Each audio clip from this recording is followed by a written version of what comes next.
মনে হচ্ছে এসে গেছে।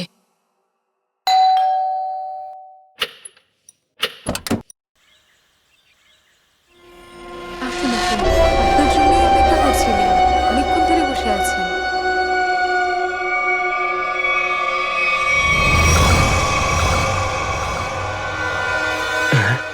আসুন না, আসুন ভেতরে। অশোক আপনার জন্যই ওয়েট করছিল। Good morning sir, good morning. Welcome welcome. Please have a seat sir, বসুন বসুন। আমি আপনাদের জন্য চা নিয়ে হ্যাঁ আসছি। ঠিক আছে। নো থ্যাঙ্কস, আমি চা খাই না।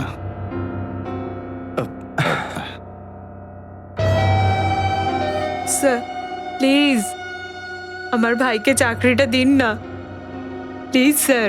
আমাদের অনেক ধার রয়ে গেছে, জানি না আমরা কিভাবে সেটা শোধ করব। দিদি দিদি, এক মিনিট এক মিনিট।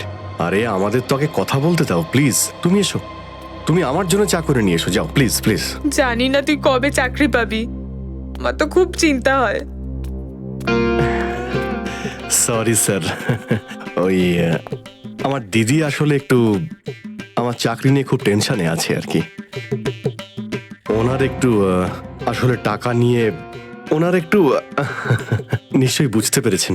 হয় এরকম, আসলে টাকা জিনিসটাই এরকম। তাহলে স্যার আমার এই চাকরিটা পাকা ধরে নেব স্যার।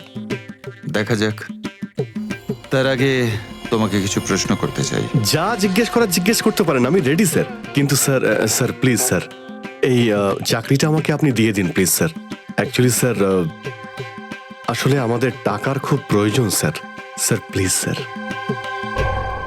খুবই এক্সাইটেড দেখছি আপনি এই চাকরিটা নিয়ে। সে তো একদমই স্যার। আসলে স্যার আমি আগে ওই গভর্নমেন্ট জব করতাম স্যার।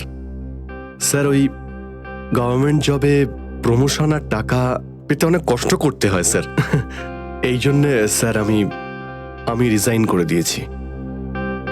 আপনার পুরো নাম আর ডেট অফ বার্থ? আমার নাম অশোক কুমার।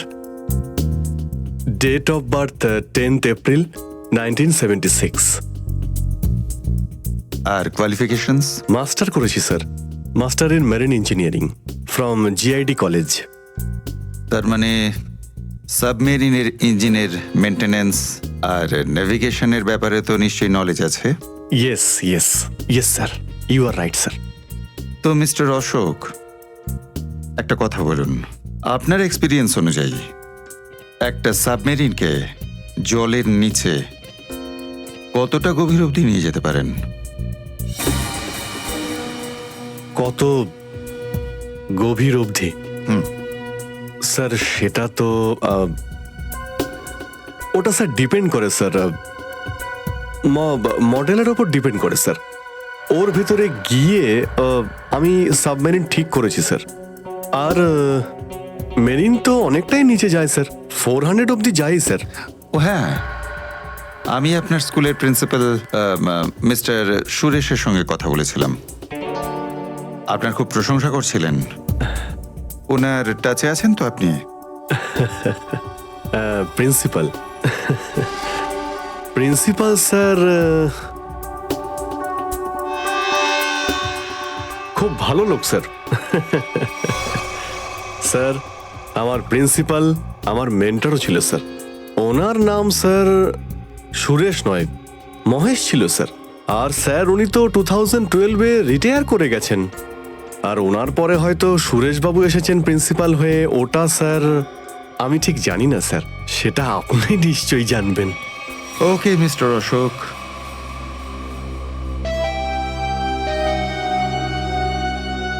আপনার চাকরিটা পাকা। Thank you sir, thank you very much. আপনার ফ্যামিলির ফাইন্যান্সিয়াল প্রবলেমটা অবশ্যই আমরা দেখব। আপাতত এই চাকরিটা 6 মাসের জন্য। ওকে ওকে ওকে। এখানকার রুলস অ্যান্ড রেগুলেশনস আপনি জয়েন করার পর জানতে পারবেন। Of course sir, thank you sir. আর হ্যাঁ, দুপুরে ঠিক 2টোর সময় এই ঠিকানায় আমার সঙ্গে দেখা করবেন। Sure sir, thank you.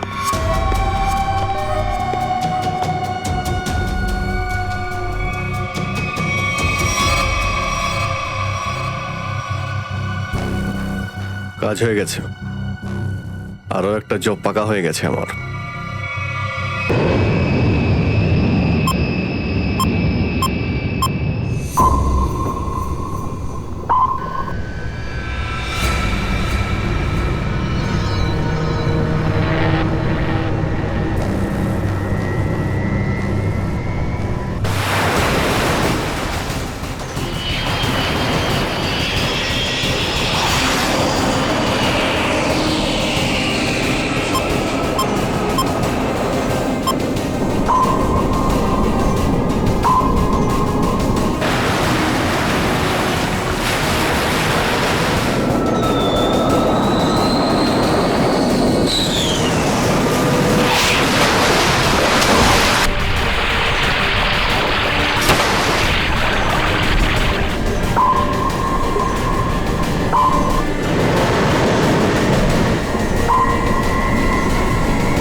এসব কে করলো শুনি? জানি না স্যার, কিন্তু আমাদের সাবমেরিনটা একটু ক্ষতিগ্রস্ত হয়েছে।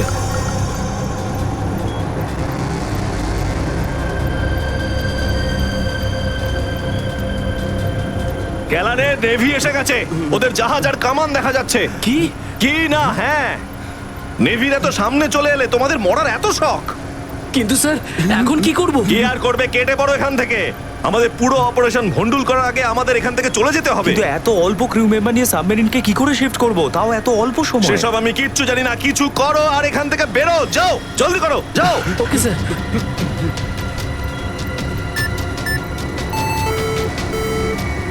ডেকের উপর আমাদের আরো লোক দরকার।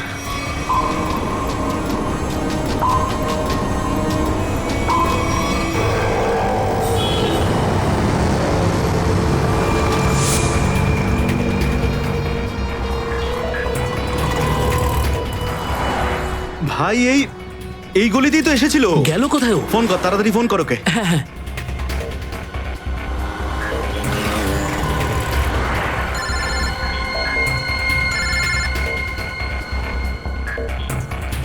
কেটে দিচ্ছে। হ্যাঁ, ফোন কেটে দিচ্ছে। আরেকবার চেষ্টা কর, আরেকবার ফোন কর। একে তো কি হয়েছে টনি? বন্ধ বলছে। ওই দেখ টনি। ওই যে ধর ওকে। দাঁড়া দাঁড়া দাঁড়া দাঁড়া। হ্যাঁ, হ্যাঁ, চল, গাড়িতে চল, চল চল।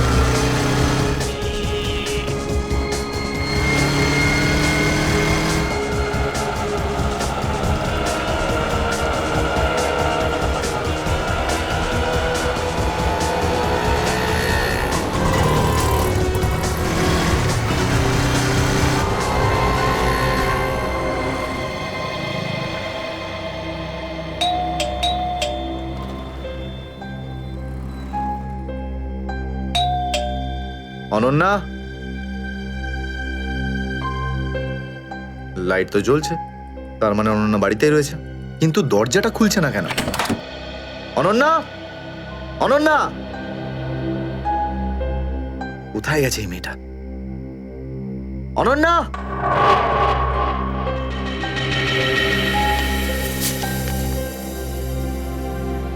আমি আজকে কিছু জানতে পেরেছি। আমি তোকে আর বিরক্ত করতে চাই না। তুই অনেক কিছু করেছিস আমার জন্য, এতদিন আমার দায়িত্ব নিয়েছিস। এবার আমি চলে যাচ্ছি, তুই নিজের খেয়াল রাখিস। অনন্যা, ও মাই গড, এটা কি করলো এই মেয়েটা? কোথায় খুঁজবো আমি ওকে এবার? কোথায়? অনন্যা, অনন্যা, অনন্যা, আমার বোন অনন্যা। হ্যালো, আগে হ্যাঁ, আপনার 9টার সময়ের অ্যাপয়েন্টমেন্ট কনফার্ম আছে। আপনি প্লিজ পেশেন্টকে নিয়ে চলে আসুন। হ্যাঁ, ম্যাডাম, ম্যাডাম, আমার বোনের অবস্থা খুব খারাপ, ওকে এক্ষুনি ডক্টর দেখাতে হবে। এই ফর্মটা ফিল আপ করুন। আমি ফিল আপ করছি ফর্ম, আপনি ওকে ভর্তি তো করুন আগে। স্যার, অ্যাডমিশনের জন্য ফর্ম ফিল আপ করাটা দরকার। আমি বলছি তো আমি ফিল আপ করে দেবো তোমার ফর্ম, আগে ডাক্তারকে তো দেখাই। স্যার, আপনি এইভাবে কথা বললেই ডক্টর এখানে এসে যাবেন না। আপনার আগেও অনেক পেশেন্টস রয়েছেন, তাদেরকে দেখা হবে, তারপর আপনার বোনকে দেখবেন। আরে কারোর জীবনের প্রশ্ন আর আপনি এখানে ফর্ম নিয়ে পড়ে আছেন। আই এম সরি স্যার, একজন মানুষের জন্য হসপিটালের রুলস পাল্টানো হবে না। আপনি যতক্ষণ ধরে কথা বলছেন ততক্ষণ তো ফর্ম ফিল আপ হয়েই যেত। ঠিক আছে, দিন দিন পেন। ফর্ম ফিল আপ করার পাশাপাশি 1 লাখ টাকা ক্যাশ কাউন্টারে জমা দিয়ে দিন। 1 লাখ? এত টাকা তো নেই আমার কাছে এখন। আজকাল তো শ্বাস নেওয়ার জন্য টাকার দরকার। যদি আপনি টাকা না জমা দেন তাহলে আপনার পেশেন্টকে অ্যাডমিট করা হবে না। ম্যাডাম, ও মরে যাবে, ওর তাড়াতাড়ি ট্রিটমেন্টের প্রয়োজন। আপনার মনে মায়া দেওয়া বলে কিচ্ছু নেই? আপনি ছাড়াও এখানে এত লোকজন আছেন, কার কার উপর দয়া করবো বলুন তো? সবার ওপর। যদি সবার উপর দয়া দেখাই না, তাহলে এখান থেকে আমার ছুটি হয়ে যাবে। তখন আমায় কে দয়া দেখাবে বলুন তো? কি হয়েছে? কি হয়েছে ম্যাডাম? স্যার, আমি কখন থেকে ওনাকে বোঝাচ্ছি যে ডিপোজিট মানি ছাড়া আমরা ওনার পেশেন্টকে অ্যাডমিট করতে পারবো না, কিন্তু উনি তো একই কথা বলে যাচ্ছেন। টাকা নেই আমার কাছে, টাকা কোথায় পাবো? কত টাকা দিতে হবে ম্যাডাম? 1 লাখ টাকা। এই নিন, আর যান তাড়াতাড়ি ওনার বোনকে অ্যাডমিট করুন। Go fast. স্যার, ফর্মটা ফিল আপ করুন। ম্যাডাম, আগে পেশেন্টকে অ্যাডমিট করুন, তারপরে ফর্ম ভরে নেবেন। Okay sir. Thank you sir. আপনারা কে আর আমার জন্য এত কেন করছেন? এত কিছু ভেবো না ভাই, আরে মানুষই তো মানুষকে সাহায্য করে, আর এইসব লেনদেন তো পরে দেখা যাবে। চিন্তা করার কোনো দরকার নেই, আমরা এই আশেপাশেই আছি। এই পেশেন্টকে নিয়ে যাবো। হ্যাঁ, তাড়াতাড়ি নিয়ে যাও।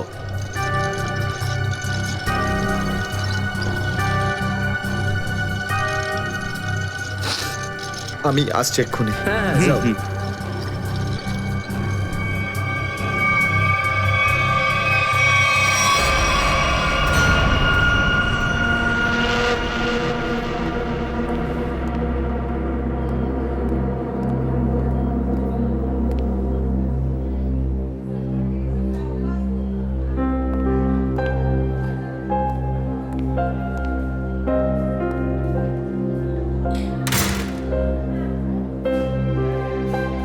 ডাক্তারবাবু, অনন্যা কেমন আছে? সমস্ত রিপোর্ট ঠিক রয়েছে তো? আপনি চুপ করে আছেন কেন? মিস্টার সিদ্ধার্থ, আপনার বোনের ক্যান্সার আবার ছড়িয়েছে। কি? এটা কি করে সম্ভব ডাক্তারবাবু?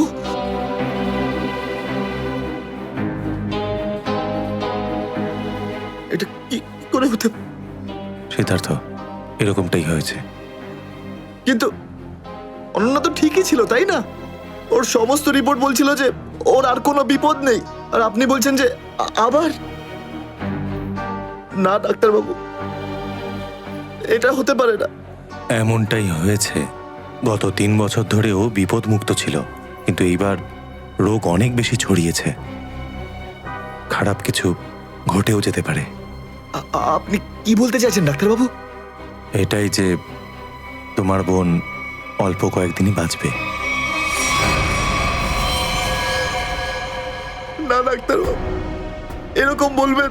ডাক্তারবাবু, ওর জন্য কিছু করুন না ডাক্তারবাবু, কিছু করুন আমার বোনের জন্য প্লিজ। এক্সপেরিমেন্টাল ট্রায়াল আছে, হয়তো এতে ওর প্রাণ বেঁচেও যেতে পারে। হ্যাঁ, তো করুন এক্সপেরিমেন্ট। আমি কখন আটকালাম? প্লিজ করুন। কিন্তু এই ট্রিটমেন্টে অনেক খরচা হবে। কত? কম করে প্রায় 15 লাখ টাকা।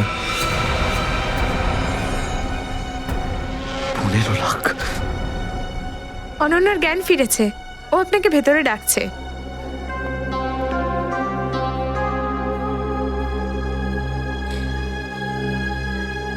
আপনি অনন্যার চিকিৎসার ব্যবস্থা করুন, আমি টাকা পয়সার ব্যবস্থা করবই, by hook or by crook, কিন্তু আপনি প্লিজ ওর চিকিৎসা করুন।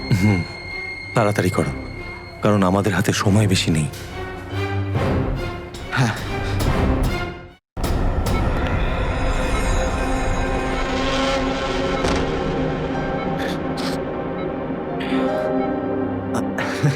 আরে অনন্যা, ডাক্তারের সঙ্গে কথা হলো আমার। তুই তো একদম ঠিক আছিস। ব্যাস আর কয়েকদিনে তোকে বাড়ি ফেরত নিয়ে চলে যাবো আমি। তুই না দাদা, এখনো অব্দি মিথ্যে বলতে শিখলি না।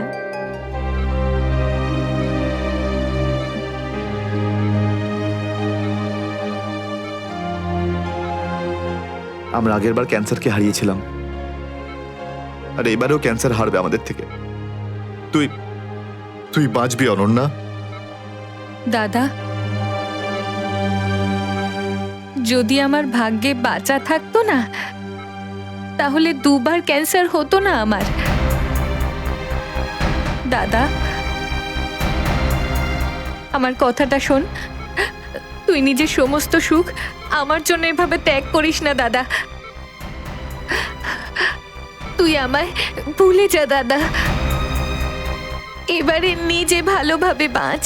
আমার সব খুশি তো তুই, অনন্যা।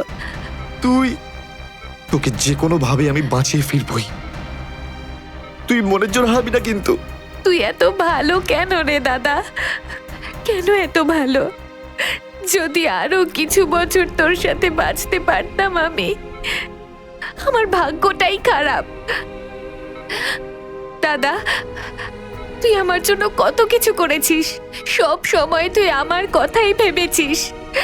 তাই তো নিজের সব টাকা আমার উপর খরচা করে ফেলেছিস, নিজের চাকরিটার পর্যন্ত বেহাল অবস্থা করেছিস। এখন কি নিজের প্রাণ দিয়ে তুই আমায় বাঁচাবি?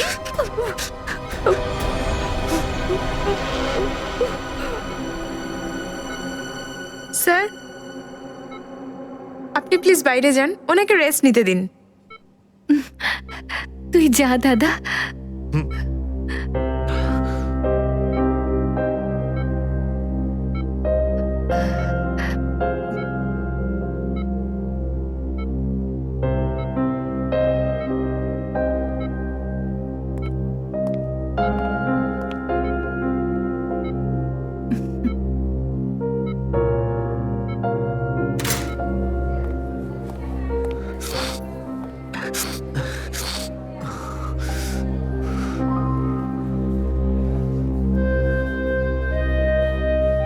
কোথা থেকে আনবো এত টাকা? কে দেবে আমাকে? আর দেবেই বা কেন? অত চিন্তা করো না। চিন্তা করে নয়, বরং কখনো চেয়ে মনের ইচ্ছে পূরণ হয়। বুঝলে সিদ্ধার্থ? আপনি কে? অবস্থার প্রয়োজন মানুষকে সবকিছু জানিয়ে দেয়। তোমার প্রবলেমটা আমি জানি, আর তার সলিউশনও আছে আমার কাছে। মানেটা কি? তোমার বোনের চিকিৎসার জন্য এখানে টাকা জমা হয়ে যাবে, সে ব্যবস্থা আমি করে দিয়েছি। তুমি এত চিন্তা করো না। এইসব কেন করছেন আপনারা আমার জন্য? আমি তোমাকে কোনো উপকার করছি না, বরং তুমিও আমার জন্য কিছু একটা করতে চলেছ। ওহো, সেই জন্যই আপনারা আমাকে বারবার ফোন করছেন। হ্যাঁ, ঠিক চিনতে পেরেছ। কিছুক্ষণ আগে আমার লোকেরাই তোমাকে 1 লক্ষ টাকা দিয়ে সাহায্য করেছে। আচ্ছা, কি করতে হবে আমাকে? সময় হলে আমিই তোমাকে জানিয়ে দেব।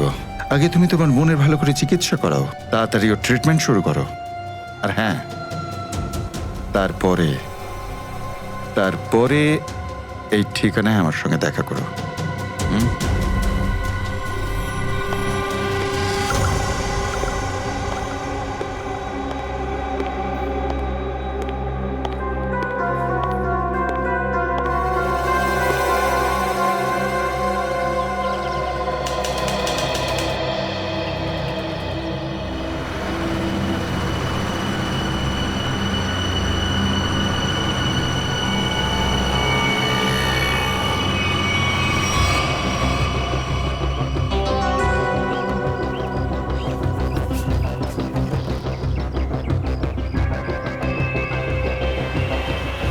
স্যার, ওর কাছে দাঁড়াবো? না না না, আর একটু এগো সামনে। আগে দেখতে তো হবে যে ও একা এসেছে নাকি সঙ্গে কাউকে নিয়ে এসেছে। নে, এখান থেকে ইউটার্ন নে।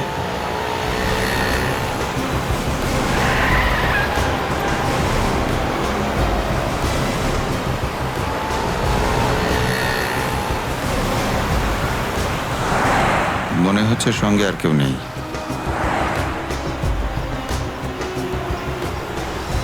চলো ওর কাছে গিয়ে গাড়ি দাঁড় করা। হ্যাঁ,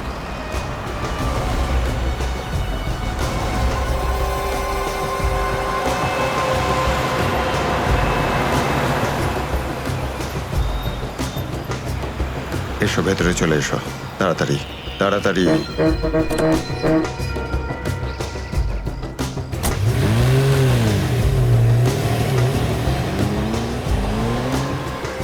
আমায় কোথায় নিয়ে যাচ্ছেন? প্রশ্ন নয়, একদম চুপচাপ বসে থাকো।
চলো বরাবর তাড়াতাড়ি চলো, হাত লাগাও, তাড়াতাড়ি কাজ করো।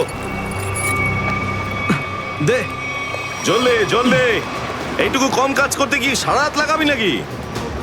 চল আফসার তাড়াতাড়ি, আরে তাড়াতাড়ি কর, চলো ফটাফট কর। তাড়াতাড়ি। আরে চল চল চল, বের করো। তাড়াতাড়ি কর, আরে তাড়াতাড়ি। আরে পাগল, কি করলি তুই? সরি স্যার, হাত থেকে ফসকে গেছে স্যার, ওই তাড়াতাড়ি করছিলাম তাই। তোর এই গাধামোর জন্য আমার কোটি টাকার মাল জলে চলে গেল। আরে এই কেন রে? স্যার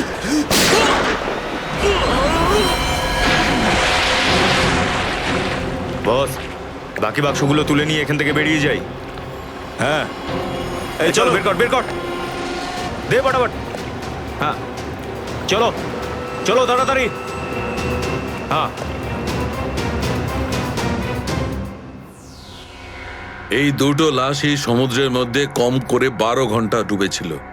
হ্যাঁ সালুকে, হ্যাঁ কোস্টগার্ডরাই এদের দুজনকে পেয়েছে। ওরাই এই দুটো লাশ উদ্ধার করে আর আমাদের হাতে তুলে দেয়। ভাই, এই দুজনকে পয়েন্ট ব্ল্যাঙ্ক রেঞ্জ থেকে গুলি করা হয়েছে। এর ক্ষতটা দেখো বস, এ দেখো। দুজনের ক্ষতই এই কথা বলছে। হ্যাঁ, আরও একটা ব্যাপার স্যার, বেশ কিছুদিন ধরে এরা ঠিকমতো খাবার দাবারও পায়নি। এদের বডিজ দেখে লাগছে যে খুব অল্প সময়ের মধ্যেই এদের ওজন তাড়াতাড়ি হ্রাস পেয়েছে। বস, ওদের বন্দি করে রাখা হয়েছিল। এ দেখো, এটা দড়ির দাগ। এদেরকে বেঁধে রাখা হয়েছিল দুজনকেই সমুদ্রের মধ্যে। সমুদ্রের গভীরে কোথায় কোথায় লুকিয়ে রেখেছিল এদেরকে, তারপরে মেরে ফেলেও দিয়েছে। কি কি চাইছিল খুনি? হ্যাঁ সচিন, আচ্ছা ঠিক আছে, বলো সচিন, কি জানতে পেরেছো? স্যার, এরা দুজন সমুদ্রের পাশের গ্রামটাতে থাকে স্যার, আর ওরা কাল রাতে কিছু এমন দেখেছে যেটা বলতে চায়। আচ্ছা, তাহলে বলো, কি দেখেছো তোমরা? স্যার, কালকে রাতে আমরা মাছ ধরার জন্য সমুদ্রের অনেক গভীরে যাই। আমাদের নৌকার ইঞ্জিনটা খারাপ হয়ে যাওয়াতে আমাদের ফিরতে অনেক সময় লেগে যায়। স্যার, যখন আমরা ফিরে আসছিলাম তখন কিছুটা দূরে আমরা একটা বোটের আওয়াজ শুনতে পাই, আর তাতে বসে কিছু লোক কারোর জন্য অপেক্ষা করছিল। আচ্ছা, কারা সেই লোক? স্যার জানি না, অনেক অন্ধকার হয়ে গেছিল। হ্যাঁ স্যার, তখন সমুদ্রের মাঝখান থেকে জোরে জোরে ইঞ্জিনের শব্দ পাচ্ছিলাম। জলের ঢেউ একেবারে উথাল পাথাল করছিল, আর তারপরে সমুদ্রের মাঝখান থেকে কোনো জিনিস উপরে চলে আসে। সমুদ্রের ভেতর থেকে কোনো জিনিস ওপরে চলে আসে? কি? একটা বড় বাসনের মতন জিনিস হবে।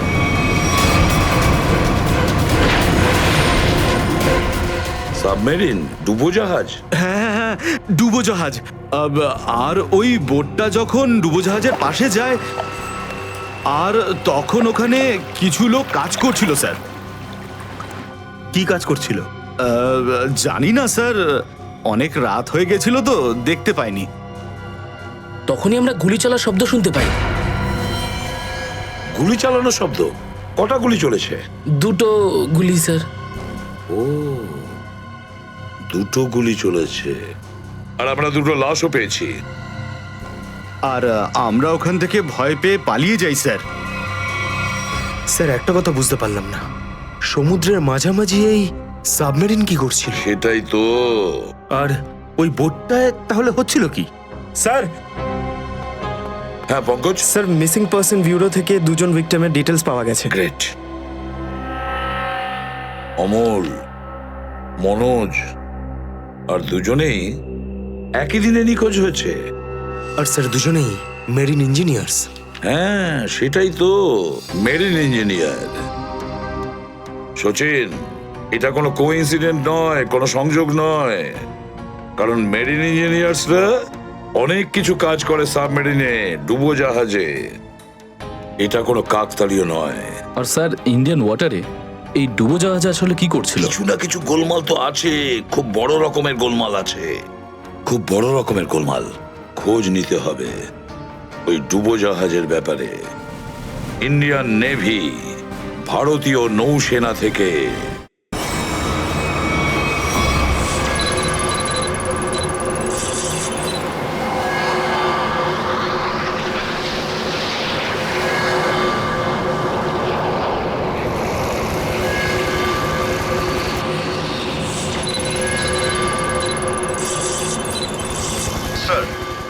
এখানে 100 কিলোমিটারের রেডিয়াসে কোনো সাবমেরিন নেই। মাছওয়ালারা কি এই লোকেশনটাই বলেছিল? মনে হচ্ছে ওই সাবমেরিন আমাদের থেকে অনেক দূরে চলে গেছে।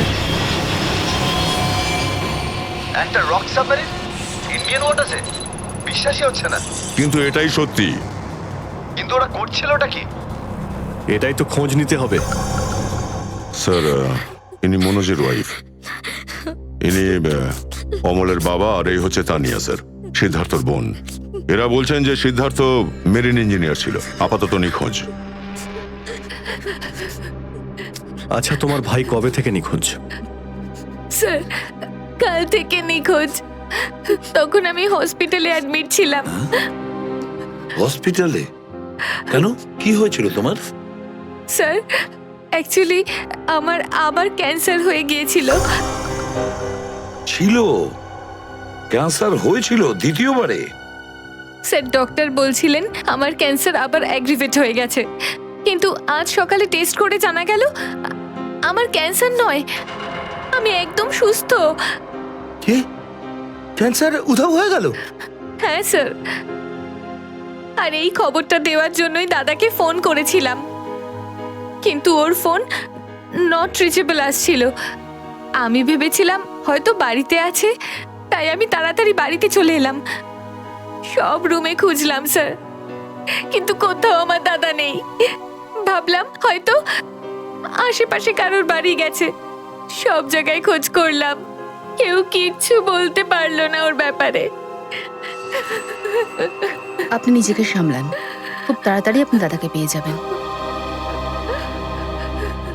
আচ্ছা, মনোজ আর অমল কিভাবে নিখোঁজ হলো? স্যার, অমলের সেই সময় চাকরি ছিল না। গত মাসের 7 তারিখে ও বলল যে ও নাকি একটা চাকরি পেয়েছে, আর 3 দিন পর যখন ও ইন্টারভিউর জন্য গেল তো ফিরে আসলো না আর। কোন কোম্পানিতে জব পেয়েছিল? স্যার, সেটা তো জানি না, কিন্তু অমল বলেছিল যে কোনো রিক্রুটিং এজেন্সি আছে, তাদের সোর্সেই এই কাজটা পেয়েছে, আর ইন্টারভিউ সমস্ত ব্যাপারটা জানা যাবে। স্যার, স্যার, মনোজ আমাকে এটাই বলেছিল যে কোনো একটা রিক্রুটমেন্ট এজেন্সি আছে যারা জবের এগ্রিমেন্ট করেছে। বেনামি রিক্রুটমেন্ট এজেন্সি, লোকেদের চাকরির লোভ দেখিয়ে মেরিন ইঞ্জিনিয়ারদের কিডন্যাপ করছে এরা। মেরিন ইঞ্জিনিয়ারদের দেখুন, আপনাদের সঙ্গে যা কিছু হয়েছে সেজন্য আমরা খুবই দুঃখিত। আমাদের চেষ্টার কোনো ত্রুটি রাখছি না ওই অপরাধীদের ধরার জন্য। আপনারা নিজেদের বাড়িতে চলে যান, কেমন? পুরবি, এনাদের ছেড়ে দিয়ে এসো। যান, চলুন।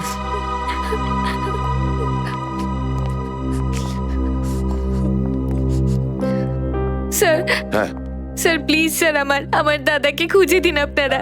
ও ছাড়া আমার আর কেউ নেই স্যার, আমার আর কেউ নেই। দেখো মা, চিন্তা করুন না, তোমার ভাইকে আমরা খুঁজে দেবো, আমরা কথা দিচ্ছি। যাও স্যার, পারবেন তো আপনারা? আসুন। Thank you sir.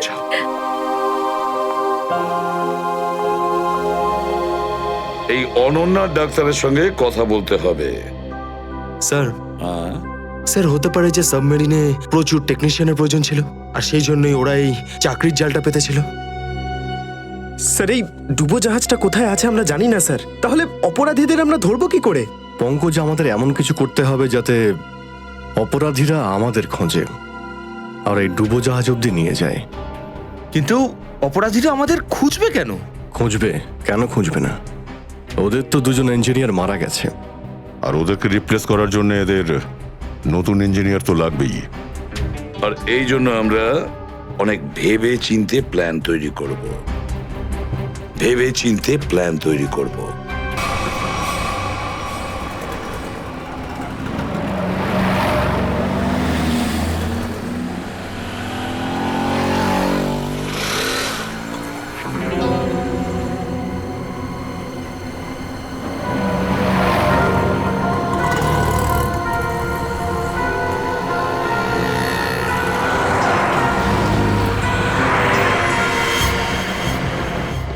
আচ্ছা, খেলা খেলছে আমার সঙ্গে।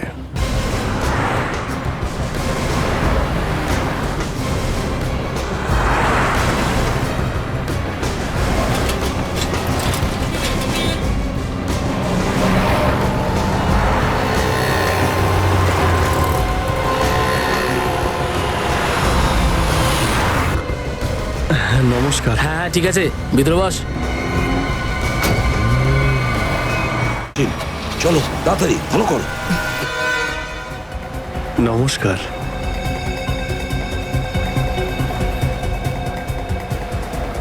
কি ব্যাপার, আপনারা কিছু বলছেন না যে?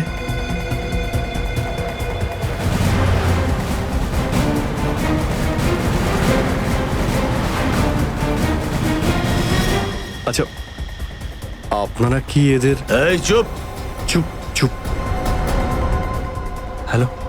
আরে ও, স্বাস্থ্য চলছে,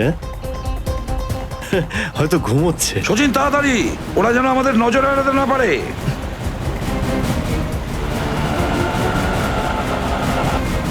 আরে স্যার, আপনি চোখ খুলে কেন ঘুমোচ্ছেন? খুব স্ট্রেস পড়ে চোখের উপরে। আমি এক্ষুনি বন্ধ করে দিচ্ছি। এখন তোরও ঘুমানোর সময় চলে এসেছে। আরে কিন্তু আমি রাতে ঘুমোই, দিনের বেলা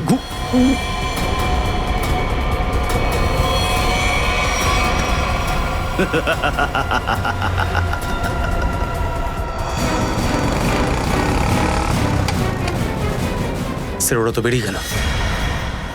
সচিন, কিছু একটা করো, ওই গাড়িটাকে আমাদের ফলো করতেই হবে।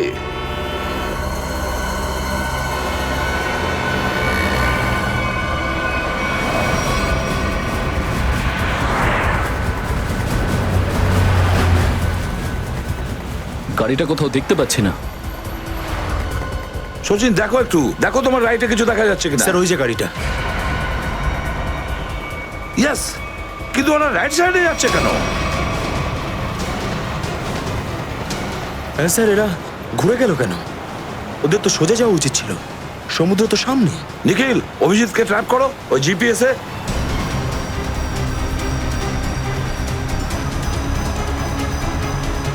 অভিজিৎ স্যারের জিপিএস ডিভাইস সিগন্যাল দিচ্ছে না, কাজই করছে না। ওভারটেক করো এই গাড়িটাকে, ওভারটেক করো। এই দাঁড়া দাঁড়া দাঁড়া দাঁড়া।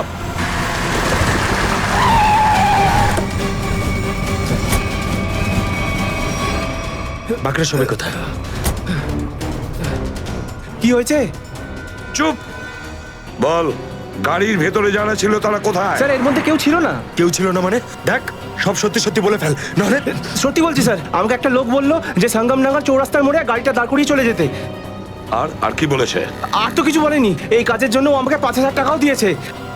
ওই মেরিন অব্দি পৌঁছানোর একটাই রাস্তা ছিল, আর সেটাও বন্ধ হয়ে গেল। নিখিল, সিআইডির কোনো রাস্তা বন্ধ করা যায় না। যদি একটা রাস্তা কেউ বন্ধ করে, অন্য রাস্তা আমরা তৈরি করি।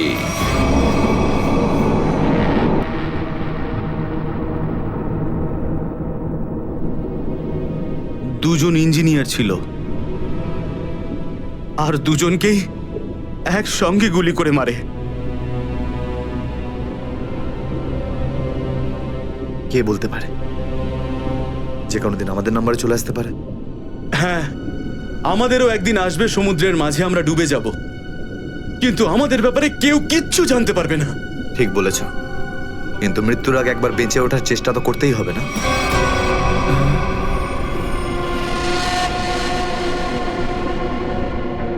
চারদিকে সমুদ্র, সিদ্ধার্থ, আমরা চাইলেও কিছু করতে পারবো না। কোথায় যাবে তুমি? কন্ট্রোল রুমের ভেতরে। কি? হ্যাঁ হ্যাঁ, আমার কাছে একটা প্ল্যান আছে।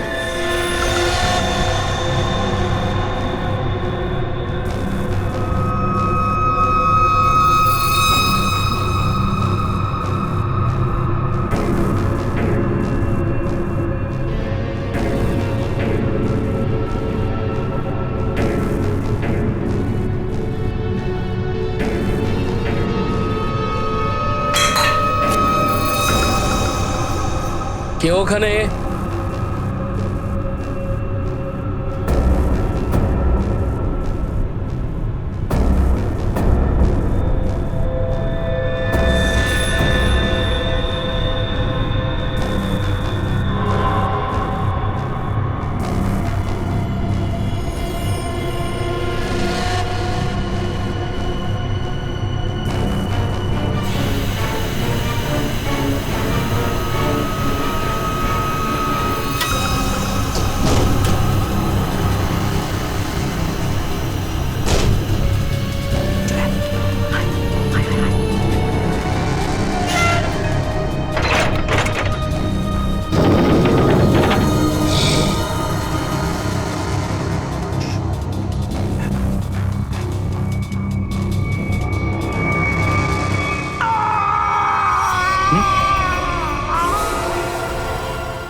এখানে কি করছিস? আমার পেটের ভেতরে খুব জোরে ব্যথা করছে। পেটে ব্যথা না নাটক করছিস? সত্যি বলছি, আমার পেটের ভেতরে খুব জোরে ব্যথা করছে। কিছু একটা করো প্লিজ। এই আবার কোথায় গেল? চল, ঠিক আছে ঠিক আছে, চল চল এদিকে চল।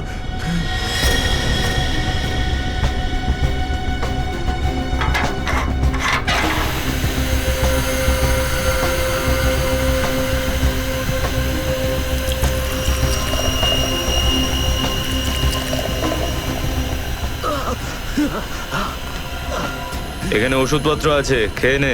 কিন্তু এখানে পেট ব্যথার ওষুধ কোনটা? আরে আমি ডাক্তার নাকি? যা খাবার খা, তারপর ঘরে চলে যা। কিন্তু আমি কি করে জানবো যে এখানে পেট ব্যথার ওষুধ কোনটা? আরে শুনুন, শুনুন না।